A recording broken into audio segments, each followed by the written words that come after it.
हा करड्या रंगाचा सरडा. अचानक हिरटोळीने झडप घालून त्याची मान पकडली.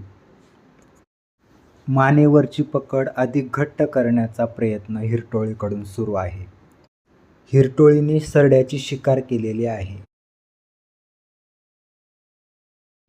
अरे बापरे! तिनं आता सरड्याला वरती उचललं. कुठं घेऊन जाते बरं? सरडा अगदी निपचित पडलेला दिसतो. तोंडात उचलून हिरटोळी सरड्याला कुठं घेऊन जाते काय माहीत.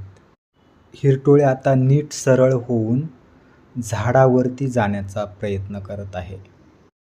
ब्लॉगवरती जाऊन हा खतरनाक व्हिडिओ तुम्ही संपूर्ण पाहू शकता.